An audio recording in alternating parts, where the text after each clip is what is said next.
Voy a pedir que, si trae su Biblia, la podamos abrir en el Salmo 127.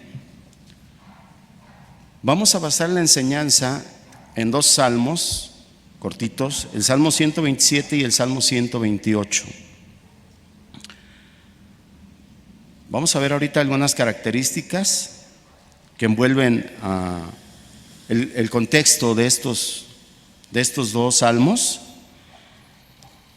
que se encuentran inmersos en un canto gradual que empieza en el Salmo 120 y termina en el Salmo 134, si mal no recuerdo. Vamos a leer entonces el Salmo 127, y el encabezado de mi Biblia dice: la prosperidad viene del Señor, viene de Jehová. Y dice el versículo 1: si Jehová no edificare la casa, en vano trabajan los que la edifican. Si Jehová no guardare la ciudad, en vano vela la guardia. Por demás es que os levantéis temprano o de madrugada y vayáis tarde a reposar, y que comáis pan de dolores, pues a su amado dará Dios el sueño. He aquí, herencia de Jehová son los hijos, cosa de estima el fruto del vientre. Como saetas en mano del valiente, así son los hijos habidos en la juventud. Bienaventurado el hombre que llenó su aljaba de ellos, no será avergonzado cuando hablare con los enemigos en la puerta. Bien, este es un salmo de Salomón, y les decía, es un cántico gradual. Y es una parte de una serie de salmos del 120 al 136, conocidos como el Gran Jalel o el Gran Canto. Hay otros grandes cantos como el canto egipcio del Salmo 113 al 118 y el Jalel final, que son los últimos 6 salmos del 145 al 150, donde hablan sobre todo de la alabanza. Ahora, casi todos estos grandes cantos, del 120 al 136, son cánticos de ascenso.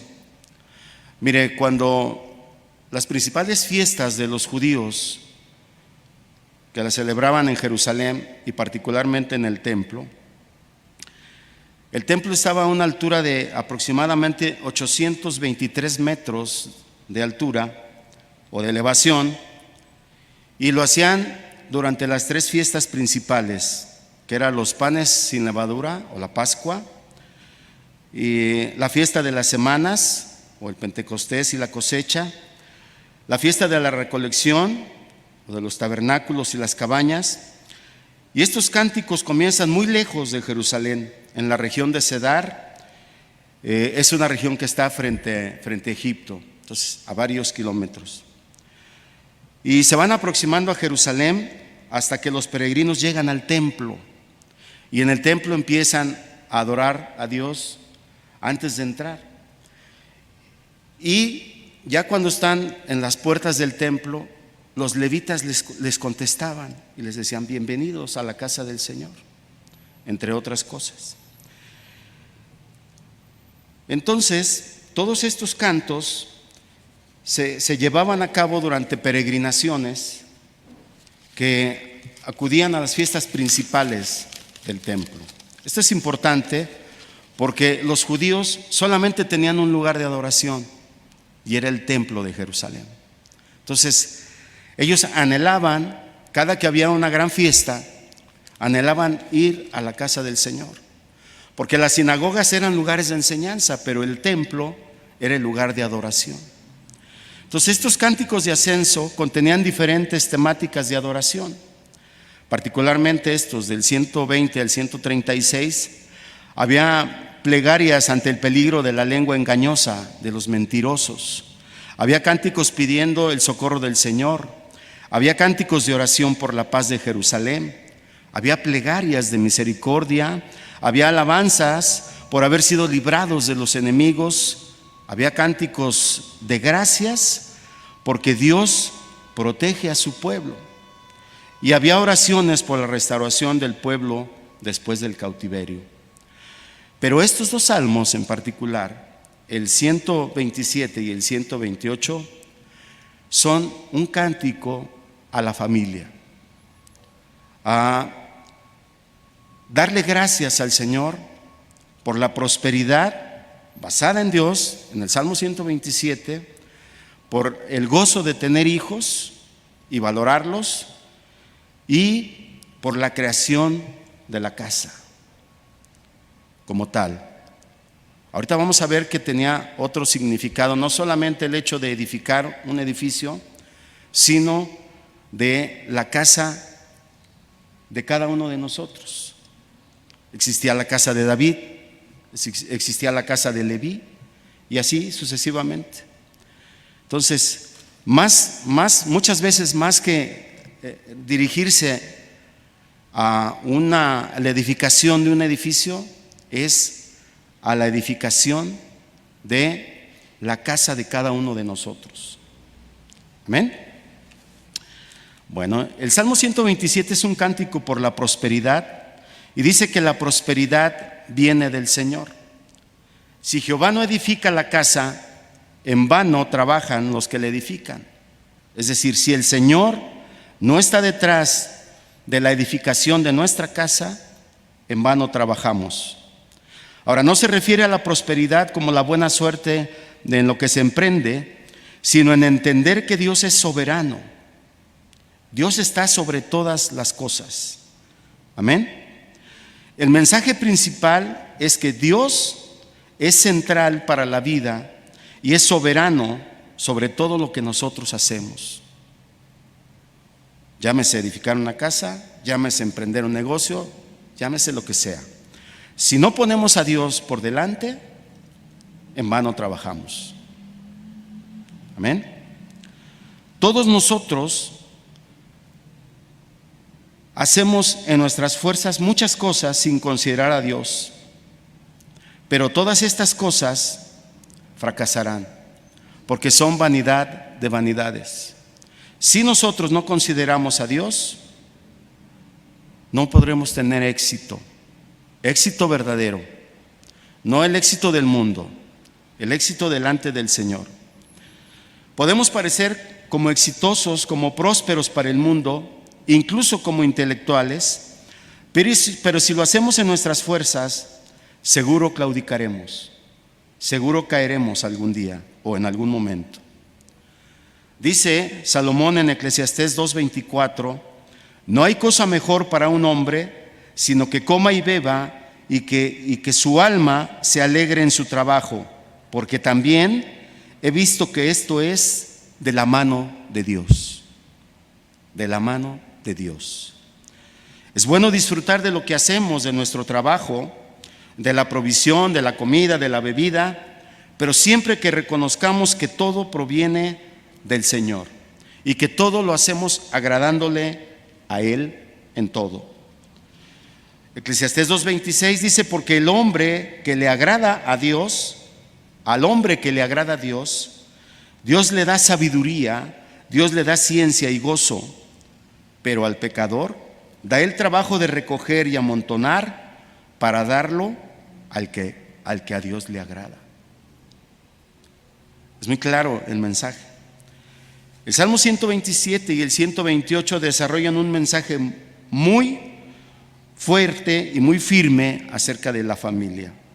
Denotan la soberanía de Dios, como lo estamos viendo, sobre la familia, sobre los bienes materiales y sobre edificar nuestra vida cotidiana. Abarca esos tres momentos: edificar la casa, proteger una ciudad y ganarnos la vida conforme al propósito de Dios. En hebreo, el pueblo hebreo, era un pueblo de pastores, y la casa era un lugar, se puede decir que hasta secundario, solamente era un lugar de refugio. La palabra casa se refiere a una persona y a sus descendientes. Como les decía, la casa de David, la casa de Leví, la casa de cada uno de nosotros. Entonces, edificar una casa, en este sentido, no es fácil,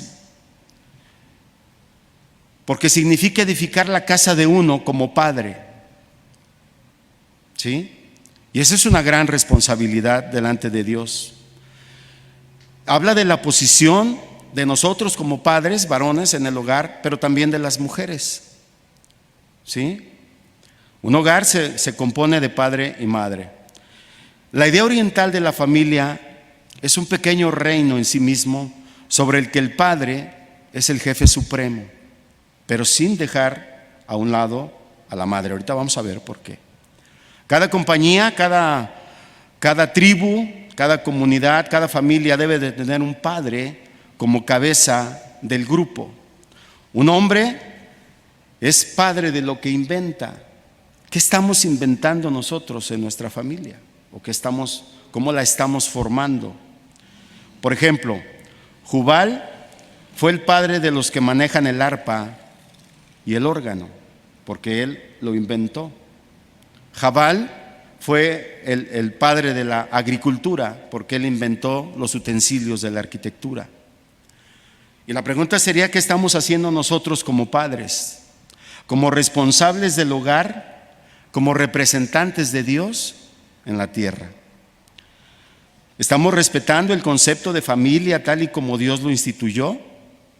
Génesis 1:27 dice: y creó Dios al hombre a su imagen, a imagen de Dios lo creó, varón y hembra los creó y los bendijo. Para muchos de nosotros esto es lo más normal: varón y hembra los creó. Pero ¿cómo vive hoy la sociedad? ¿Cuál es el concepto de familia que tiene la sociedad contemporánea? Ahora, ¿representamos el gobierno de Dios? Nosotros somos hechos para gobernar y empezamos por nuestra familia.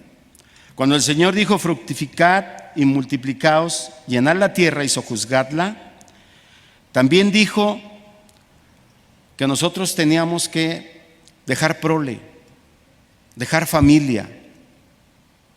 Pero ¿cómo lo van a hacer ahora estas nuevas generaciones que tienen el concepto de familia entre la unión de dos seres del mismo sexo, hombre con hombre y mujer con mujer?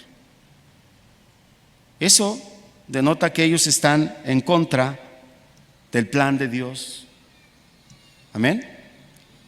Entonces, eso no es lo que Dios quiere. En Génesis 45:8, como un ejemplo de que uno es padre de lo que crea, dice Génesis 45:8 que a José Dios le hizo padre de Faraón. Fíjese, a José, el soñador, Dios lo hizo padre de Faraón. ¿Por qué?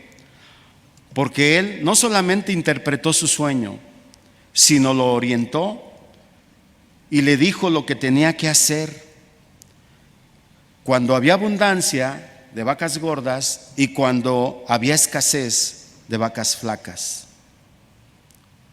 Amén. No le ponemos mucha atención a veces a esta parte de la Biblia, pero dice que a José Dios lo hizo padre de Faraón.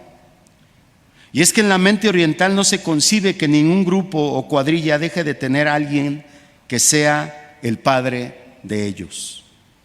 La figura del padre en la cultura oriental es respetadísima, es reverencial. Ahora pregunta: si nosotros somos responsables de la orientación de nuestra familia, de nuestros hijos, si trasladamos esta pregunta ahora a nuestro tiempo, ¿quién orienta hoy a nuestros hijos? ¿Quién los aconseja? ¿El internet? ¿Las redes sociales? ¿Los nuevos ateos en las universidades o en las escuelas? ¿La televisión? ¿El cine? ¿Quién? Porque hoy vivimos en una sociedad de padres ausentes que no se dan el tiempo para tener convivencia, ni dar consejo a sus hijos, ni orientarlos. Vivimos en una sociedad de padres trabajólicos, ¿verdad? Tienen el vicio de trabajar y se preocupan mucho por los bienes materiales, pero se olvidan del consejo de Dios, del consejo espiritual. La supremacía del padre bajo el sistema patriarcal o bajo la administración patriarcal se considera de un mando supremo. El mando del padre es supremo. La autoridad del padre se extiende a su mujer, a sus hijos, a sus nietos, a sus siervos, a toda su familia. Y si es jefe de una tribu, se extiende a toda la tribu. Entonces, esto se ha perdido. Obviamente nosotros no somos orientales, pero ese es el consejo de Dios y esa es nuestra responsabilidad. Y eso es lo que muchos de nosotros como varones hemos aludido, lo hemos dejado de lado. Ahora, no estoy de ninguna manera demeritando la importancia de la madre, de la mamá. Mire, la imagen de la madre era tan importante y tan digna como la del varón, porque ambos, padre y madre, comparten en igualdad la imagen de Dios. A imagen de Dios los hizo, varón y hembra, la misma dignidad, la misma importancia, porque ambos, padre y madre, comparten en igualdad la imagen de Dios. Y juntos, padre y madre, ejercen el dominio sobre la creación. Amén. Por designio divino, somos diferentes físicamente.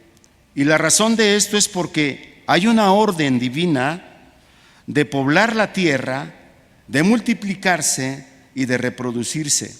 Y a esta orden de Dios no se puede llevar a cabo entre la unión de dos personas del mismo sexo. No se puede. Se requiere que seamos complementarios, hombre y mujer.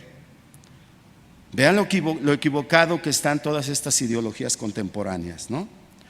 Ahora, si alguien ha comentado que en el Antiguo Testamento se vivía en un patriarcado, es probable, pero si ustedes revisan el último de los proverbios, el Proverbios 31, del 10 en adelante, es una exaltación extraordinaria para la mujer. De hecho, el encabezado es la mujer virtuosa. Yo extraje algunos versículos. Por ejemplo, el primero, mujer virtuosa, ¿quién la hallará? Miren la confianza que tenía el marido. El corazón de su marido está en ella confiado y no carecerá de ganancias. Le da a ella bien y no mal todos los días de su vida. Busca la lana y el lino y con voluntad trabaja con sus manos. Somos complementarios.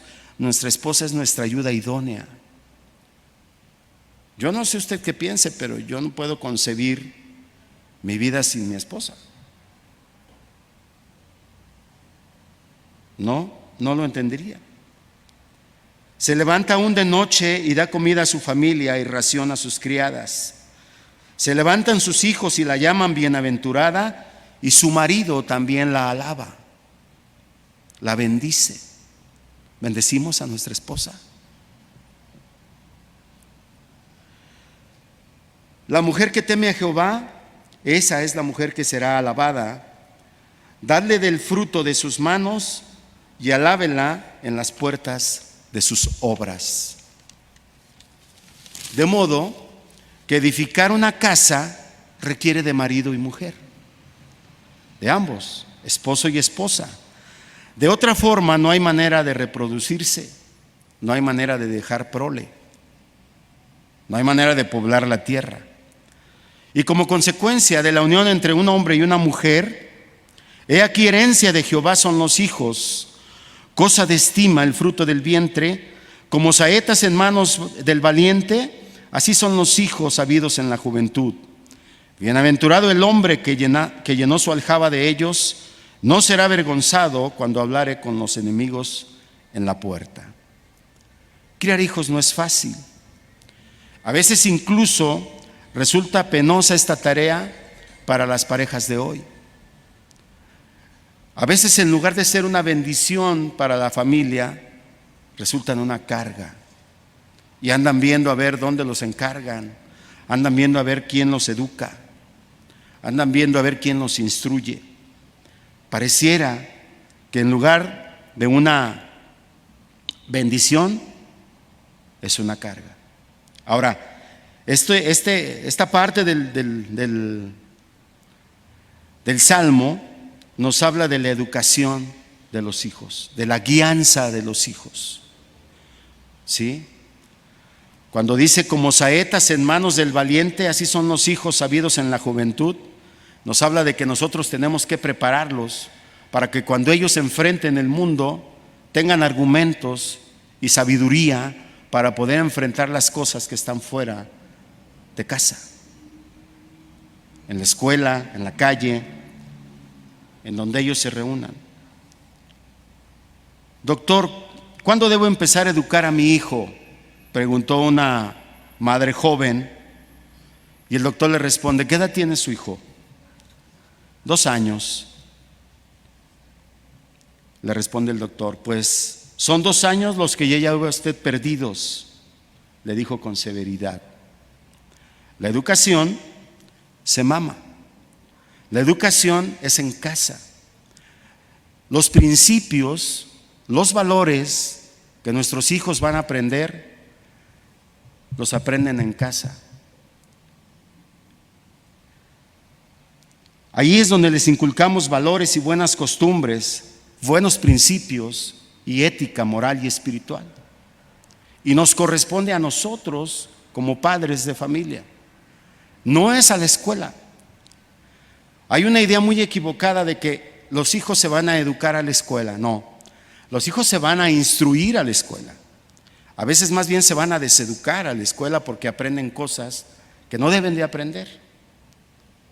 Entonces, allá van a estudiar matemáticas, allá les van a enseñar física, química, les van a decir que 2 por 2 son 4.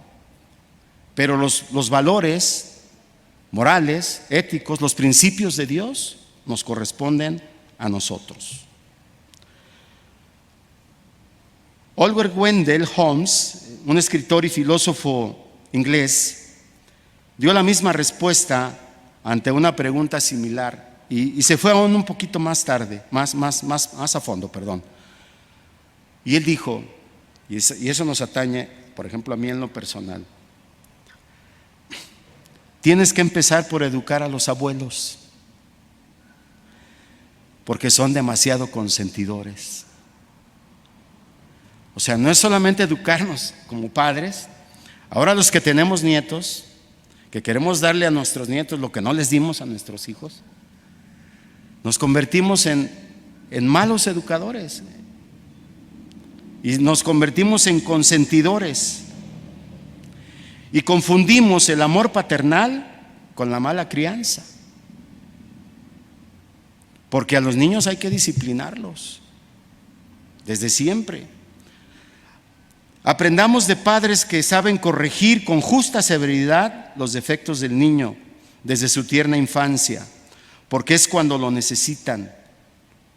Mire, lo que el niño aprende en los primeros 5 o 6 años de su vida constituyen el fundamento del resto de su vida.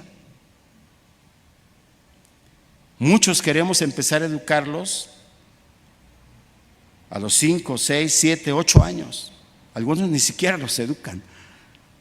Pero nosotros tenemos esa mala costumbre. Por eso digo que la educación se mama.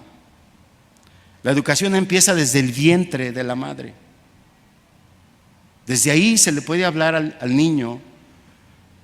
Si usted le ha hablado a su hijo cuando su esposa está embarazada, usted ha notado que el niño patea y se da vuelta y se vuelve loco en el vientre de mamá, porque entiende desde que está en el vientre. Entonces, de esta manera, educándolos desde el principio, hemos comenzado a prepararlos como saetas, como dice el Salmo, para que salgan victoriosos en la lucha por la vida, antes incluso de que ellos se den cuenta, antes de que lo entiendan incluso. Proverbios 3:12 dice, porque Jehová al que ama castiga, como el padre al hijo a quien quiere. La disciplina es parte del amor. Dios ama o Dios castiga al que ama, como el Padre al Hijo a quien quiere. Proverbios 4, oigan hijos la enseñanza de un padre y estén atentos para que conozcan cordura, porque os doy buena enseñanza. No desamparéis mi ley, porque yo también fui hijo de mi padre, delicado y único delante de mi madre, decía Salomón. Y él me enseñaba y me decía, retenga tu corazón mis razones, guarda mis mandamientos y vivirás. Adquiere sabiduría, adquiere inteligencia, no te olvides ni te apartes de las razones de mi boca. No las dejes, porque ellas te guardarán. Ama la sabiduría, ámala y te conservará, porque la sabiduría ante todo es deseada. Ante todo adquiere sabiduría. ¿Por qué? Porque sobre todas tus posiciones te dará inteligencia. Amén. La palabra de Dios es muy sabia y ella tiene todas las respuestas a todo lo que nosotros tenemos que hacer. Cuanto más se valora la sabiduría, tanto más la sabiduría exalta a la persona, y la sabiduría, decíamos, no es solo instrucción. Hay hombres instruidos que son muy mal educados, y por el contrario muchos ignorantes hay que que cautivan con su buena educación. No sé si usted se habrá topado con esa gente. Gente muy instruida, pero que es soberbia, que siempre ve a las personas por encima del hombro. Y en cambio podemos ver gente humilde, sin educación, pero educada, que habla con respeto, que habla con sinceridad. Entre un soberbio sin formas sociales y un ignorante humilde y cortés, es 1000 veces preferible el ignorante, 1000 veces. La educación es de más importancia que la instrucción, porque la educación se dirige al corazón. Por eso les decía que la educación es en casa. La educación se dirige al corazón, la instrucción a la inteligencia. Ahora, quien tiene ambas es un sabio, es sabio. Como saeta en manos del valiente, así son los hijos sabidos en la juventud. Bienaventurado el hombre que llenó su aljaba de ellos, no será avergonzado cuando hablare con los enemigos en la puerta. Así como las saetas son indispensables para que un guerrero triunfe en una batalla, del mismo modo los hijos son imprescindibles como defensores de su padre y de su madre en tiempos de guerra, en tiempos de conflicto, porque tendrá más defensores la familia. ¿Por qué se ha debilitado tanto la sociedad? Porque cada vez tienen menos hijos. Esto de la planificación familiar y todo esto obedece a otras cosas. No hay tiempo para hablar de ellas, pero a lo mejor algún día lo haremos. Ahora pasemos al Salmo 128. El Salmo 128 son las bienaventuranzas del que teme a Jehová. Bienaventuranzas del que teme a Jehová. Acabamos de cantar y de decirle, Señor, que tus pensamientos sean mis pensamientos. Amén. Bienaventurado todo aquel que teme a Jehová, que anda en sus caminos. Cuando comieres el trabajo de tus manos, bienaventurado serás y te irá bien. Tu mujer será como vid que lleva fruto a los lados de tu casa, tus hijos como plantas de olivo alrededor de tu mesa. He aquí que así será bendecido el hombre que teme al Señor. Bendígate Jehová desde Sión y veas el bien de Jerusalén todos los días de tu vida, y veas a los hijos de tus hijos. Paz sea sobre Israel. Qué preciosa promesa, ¿verdad? ¿Qué significa el temor de Jehová? No es tenerle miedo al Señor, es rendirle reverencia a Dios. Es un sentimiento reverente de maravilla y de admiración y de temor sumiso al Señor. Es fundamental para todo conocimiento y para toda sabiduría espiritual, el temor al Señor.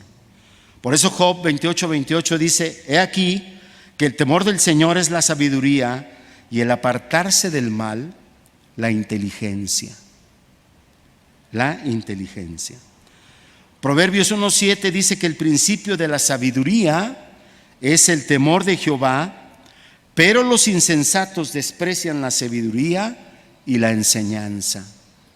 Fíjense en qué lugar ponemos a nuestros hijos cuando no los educamos, cuando no les enseñamos sabiduría y enseñanza. Los ponemos en el lugar de los insensatos, de los que odian al Señor, de los que no lo respetan. En nuestras manos está, como padres, el orientarlos y en crear en ellos el temor reverente al Señor, la admiración y un temor sumiso al Señor. Eso es una maravilla, hermanos. Ahora, por lo tanto, el hombre que teme a Jehová entiende sabiduría y entiende doctrina, y utiliza el temor del Señor para conocer razones prudentes. Eso dice Proverbios. El que teme al Señor recibe el consejo de prudencia, de justicia, de juicio, de equidad, y sabe que Dios da sagacidad a los simples y a los jóvenes inteligencia y cordura. Inteligencia y cordura. ¿Qué más quisiéramos que nuestros jóvenes tuvieran, verdad? Inteligencia y cordura, y que no fueran insensatos ni rebeldes, porque parece ser que es lo que rifa hoy. Por lo tanto, el que teme a Jehová conoce sus estatutos, sus leyes, conoce sus caminos, y por eso anda en ellos, por eso camina en ellos. Eclesiastés 12:13 dice: el fin de todo el discurso oído es este: teme a Dios y guarda sus mandamientos, porque esto es el todo en el hombre. No hay más. Esto es el todo.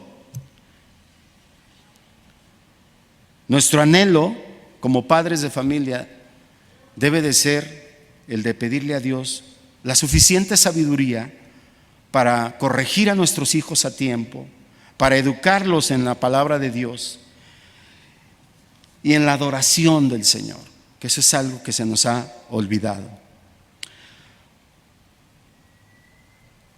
Hace unos pocos días, en la última enseñanza que yo les di a los varones, veíamos la importancia de que nosotros como padres, como responsables de nuestra familia, como varones, como sacerdotes de nuestra casa, teníamos que tener el conocimiento y la sabiduría de Dios. Cuando leímos en Malaquías 2:7, porque los labios del sacerdote han de guardar la sabiduría, y de su boca el pueblo o nuestra familia buscará la ley. ¿Por qué? Porque nosotros somos mensajeros de Jehová de los ejércitos.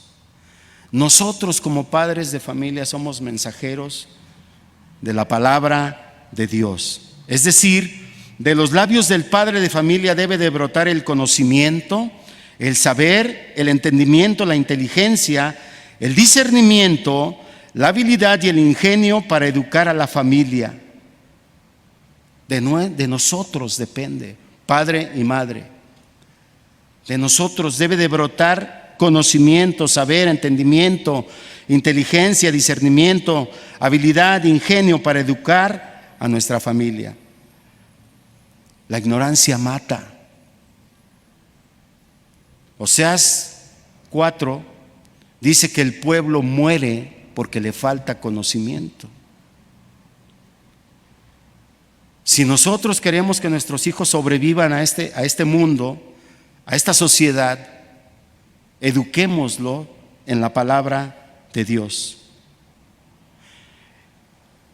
El hombre que conoce los caminos del Señor anda en ellos y tiene un temor reverente al Señor.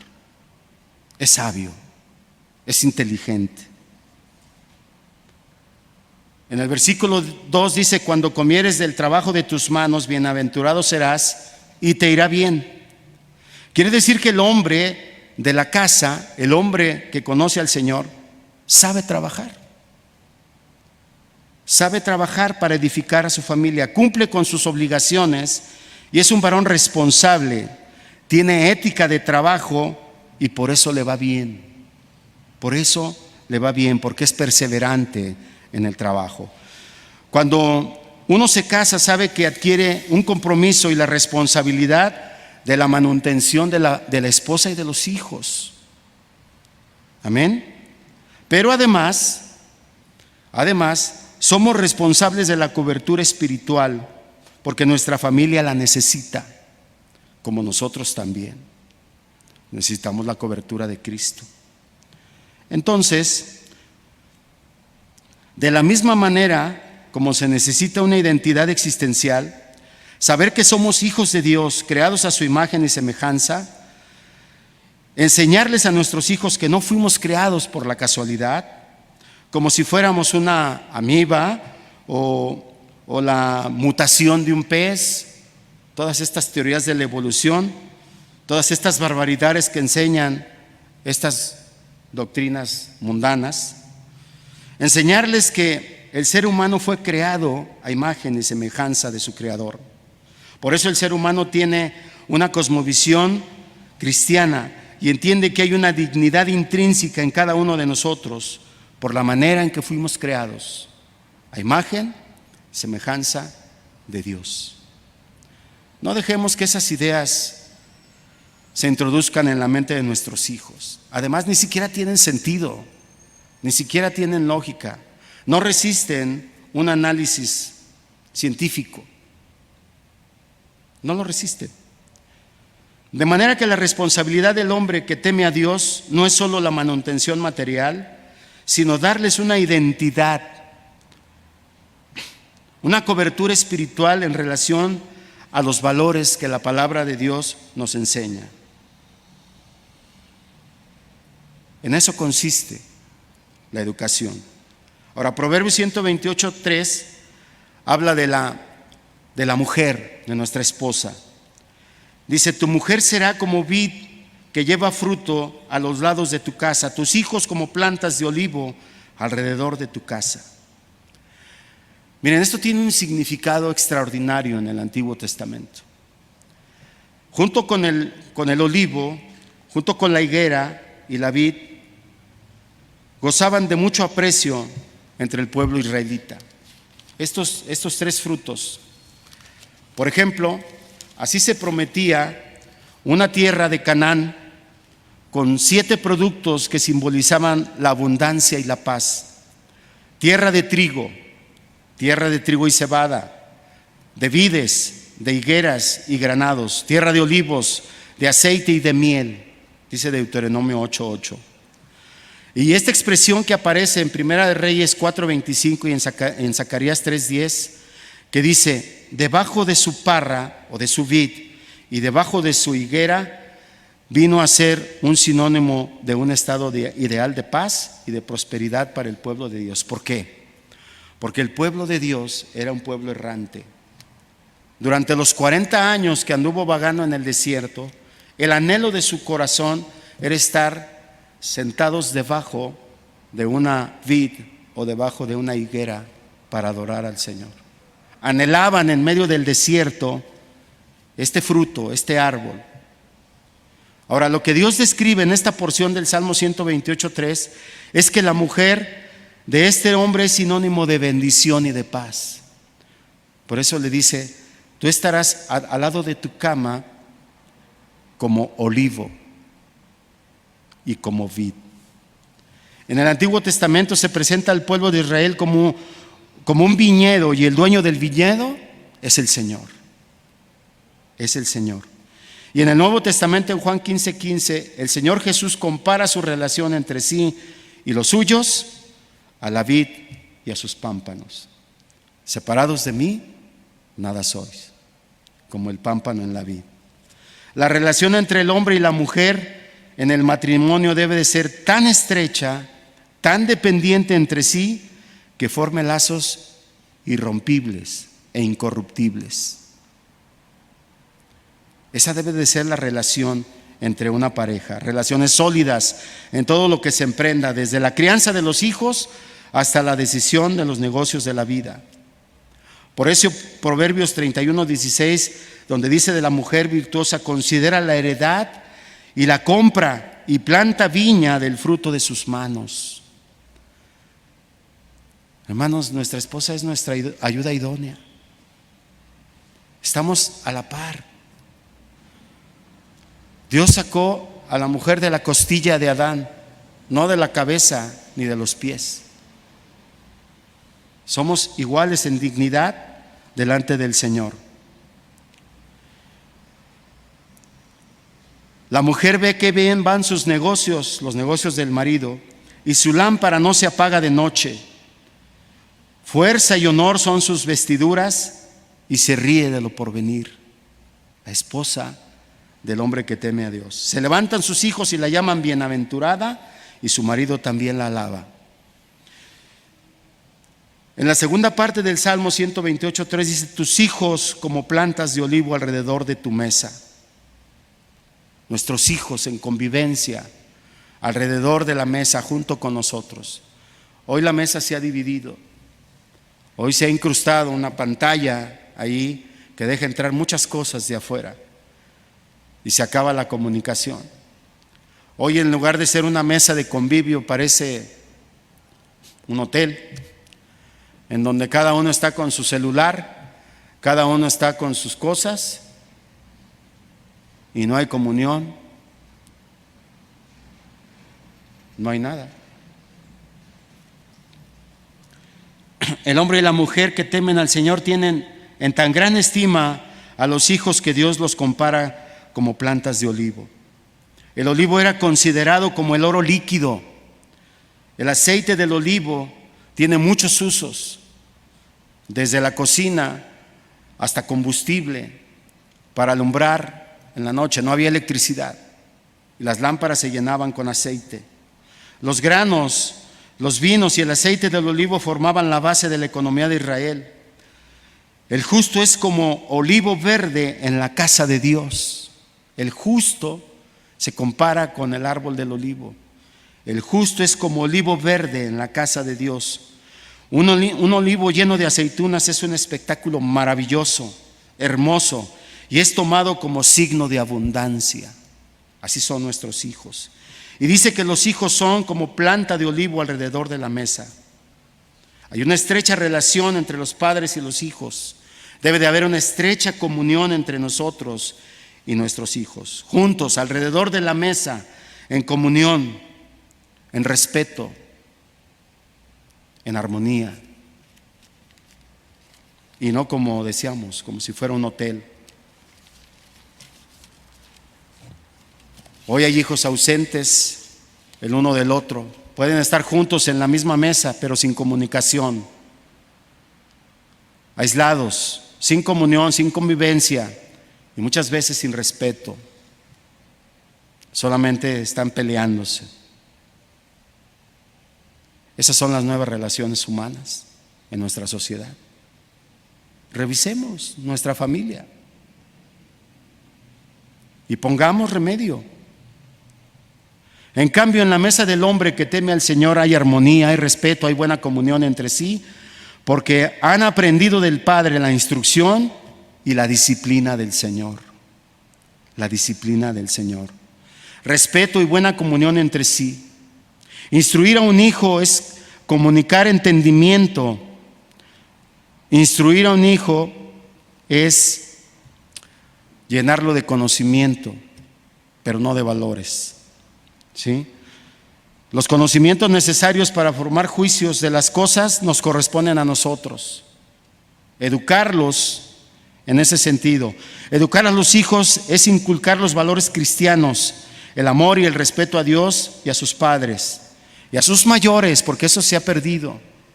Hoy se ha perdido el respeto a los ancianos y también se ha perdido el respeto a lo ajeno.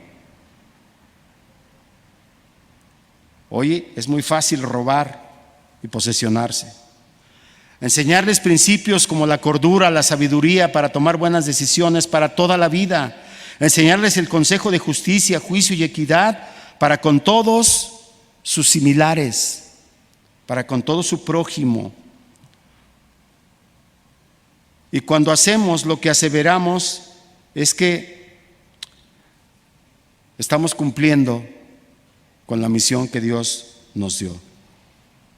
Porque hoy cometemos el error de atribuirle a todos los males a la sociedad. Y cuando hacemos esto, cuando lo que hacemos y aseveramos que la sociedad tiene la culpa, es como decir nadie es responsable. Porque todos somos la sociedad y nadie se hace responsable. Entonces, como todos somos la sociedad, pues nadie se hace responsable. Ahora, para que una sociedad cambie, cada uno de nosotros debe hacerse responsable de sus actos. No esperemos que nadie lo haga por nosotros. Los cambios empiezan en cada uno de nosotros para que tenga repercusión en nuestro entorno. Y comienza conmigo, sigue en la familia, continúa en el barrio y en la ciudad y terminamos corrigiendo una sociedad. Pero empezamos por nosotros.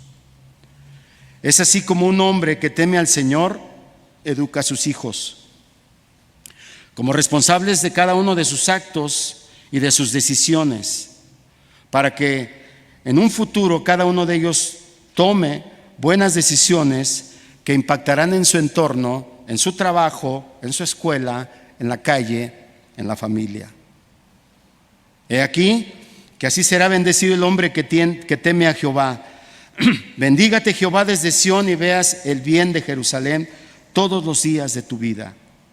Y veas a los hijos de tus hijos, paz sea Israel. Cuando nosotros somos bendecidos en lo personal, también es bendecido nuestro país. Y como hay bendición en todos los aspectos, hay paz y hay tranquilidad en nuestro alrededor.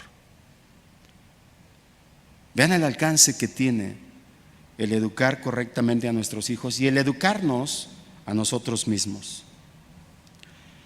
Es así como Dios bendice la familia cuando cada miembro toma su rol en ella y se responsabiliza de sus acciones con el único fin de agradar a Dios. Ahora viene la pregunta, voy a terminar, viene la pregunta. ¿Cómo está nuestra familia? ¿Cómo está nuestra relación con nuestros hijos? ¿Cómo está nuestra relación con nuestro entorno? ¿Es nuestra familia una bendición para nosotros, para los que nos rodean, para nuestros compañeros de trabajo? ¿Cómo está? Hoy ha crecido la violencia intrafamiliar y eso significa que las cosas no están del todo bien. Y quizá en nuestra misma familia exista esto. Pero yo creo que es tiempo de que pongamos remedio. Preguntarnos, ¿cómo estamos criando a nuestros hijos? ¿Qué valores estamos inculcando en ellos? ¿Somos padres ausentes? No en el sentido de haberlos dejado, sino en el sentido de presencia en la familia. ¿Cuentan nuestros hijos con nosotros para adquirir consejo? ¿Qué consejo les damos? Varones, ¿cómo tratamos a nuestra esposa? ¿La valoramos como nuestra ayuda idónea? Son cosas que tenemos que preguntarnos. ¿La tratamos bien? ¿Como a vaso más frágil, como dice el apóstol Pedro? ¿Cómo la tratamos? ¿Pasamos tiempo de comunión con ella y con nuestros hijos? ¿Cuáles son nuestras pláticas familiares en la mesa? Si es que hay sobremesa, ¿verdad? Ahora, todos tenemos áreas en nuestra vida que necesitamos mejorar en nuestra relación familiar. Y saben, nuestro Señor Jesucristo, cuando Él iba caminando en la calle, iba solucionando muchos problemas, hacía milagros, daba vista a los ciegos, hacía caminar paralíticos. le daba voz a los que estaban mudos, levantaba paralíticos. De manera que para el Señor no hay nada imposible. Un día el Señor, voy a terminar con esto, un día el Señor iba entrando a Jericó. Jericó en ese tiempo era una ciudad preciosa, llena de palmeras, llena de bálsamos, de balsameras. Le llamaban la ciudad perfumada, porque alrededor del camino, a la vera del camino, crecían las palmas, las balsameras, crecían una serie de árboles, sicómoros. Este es importante. Y cuando él iba entrando a Jericó, había un hombre despreciado por sus contemporáneos, por su propia raza, y despreciado también por los romanos. Un hombre bajito, que era muy rico, que era cobrador de impuestos, era jefe de los cobradores de impuestos, se llamaba Zaqueo. Y él tenía la inquietud de conocer a Jesús, había escuchado todo lo que había hecho Jesús, y seguramente el Espíritu Santo había estado trabajando en su vida cuando él analizaba estas partes que estamos viendo de su familia. Él seguramente no estaba conforme con el transcurso de su vida. Y cuando él escuchó que Jesús venía, dicen las reseñas de aquel tiempo de Flavio Josefo, que la caravana en la que venía Jesús medía 9 kilómetros. 9 kilómetros de personas cantando alabanzas, estos cánticos graduales. Y alrededor, a los 9 kilómetros, en los costados, toda la gente abigarrada para procurar ver a Jesús. Imagínense el evento extraordinario y nuestro Señor Jesucristo caminando y la caravana detrás de él cantando estos salmos. Había gente entre la multitud que quizá nunca bajaba más que en ese tiempo de las fiestas, como eran los esenios, estos que se la pasaban en los conventos alejados de la sociedad, pero en este tiempo bajaban porque venían las caravanas. Y en el último viaje de Jesús era la noticia. Venía el profeta, venía a alguien que llamaban el Mesías y otros lo llamaban el Anticristo. Y Zaqueo quería conocerlo, pero era tan chaparrito que no alcanzaba a mirar por encima de los hombros de los demás. Entonces él ve un árbol sicómoro que expandía sus ramas y una de ellas daba directamente al camino por donde tenía que pasar Jesús, porque era el único camino. Y él en su corazón, él anhelaba conocerlo y decir: ¿qué tiene este hombre? ¿Por qué toda la gente habla de él? Entonces él se sube, expuesto a la burla de los que le rodeaban, y él está mirando hacia abajo. Trepado en aquel sicómoro, solo había un pensamiento en Zaqueo. El presente lo dominaba. Aquellos ojos maravillosos de los que parecía que el cielo miraba a la tierra se volvieron hacia arriba, y aquella faz de infinita gracia que nunca más olvidaría le miraba expresando reconocimiento, y pronunció las palabras que se invitaban a sí mismo a la casa de Zaqueo. Él es el verdadero huésped. ¿Conocía Jesús a Zaqueo desde antes, o bien todo está abierto a sus ojos cuando él, mirando hacia arriba, lo vio? Y no había duda, Jesús nos conoce a cada uno por nuestro nombre. Zaqueo, es menester, o tengo que hospedarme en tu casa. Y la reacción de Zaqueo es extraordinaria. Inmediatamente decidió deprisa, bajó bajo la influencia del Espíritu Santo y le recibió gozoso. Todavía no sabía lo que iba a pasar Zaqueo, pero ya había gozo en su corazón. No había nada claro, no obstante, había gozo en su corazón. Ahora, el Señor nos está invitando hoy a entrar a nuestra casa, como con Zaqueo. Y quizá muchos de nosotros no nos consideremos dignos como Él de que entre a nuestra casa. Pero no nos olvidemos de que Jesús puede enderezar lo torcido, puede sanar lo que está enfermo, puede hacer cualquier cosa porque Él es soberano. Y la pregunta es, ¿lo vamos a dejar entrar a nuestra casa? ¿Tendremos la puerta abierta para que Él entre? ¿Tendremos gozo de recibirlo como Zaqueo? Yo no sé qué habló el Señor en la casa de Zaqueo, pero dice la palabra en Lucas 9 que ahora Zaqueo se presenta ya no delante de la gente, sino delante de su Creador, delante del Señor, y le dice: Señor,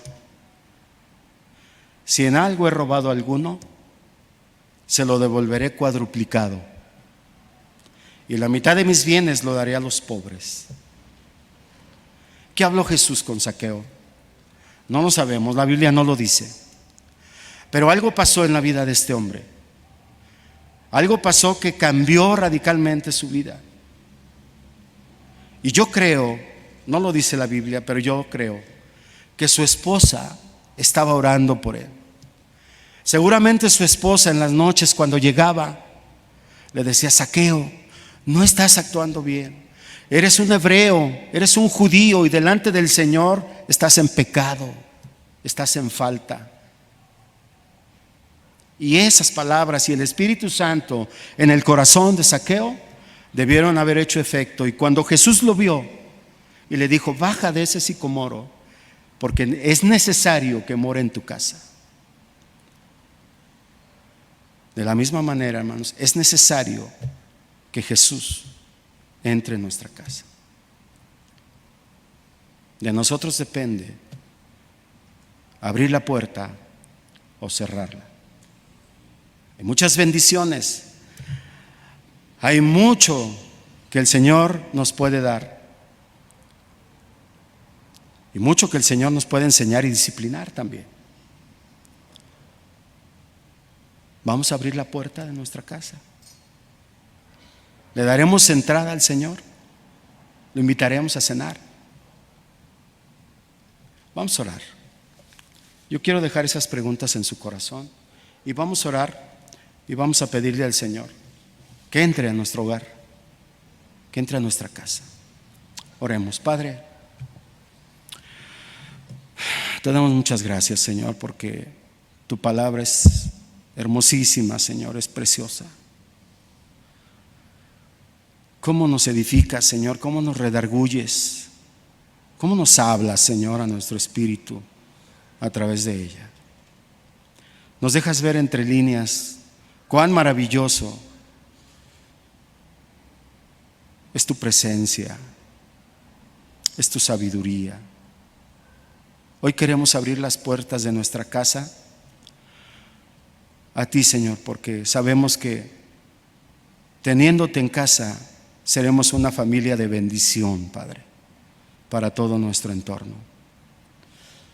Queremos abrir nuestro corazón delante de ti para que tú entres, Señor, y que sea tu casa, que sea donde tú te sientas cómodo, Señor, desde donde nos hables, desde donde nos redargullas, nos inquietes. Queremos recibir tu consejo, tu sabiduría.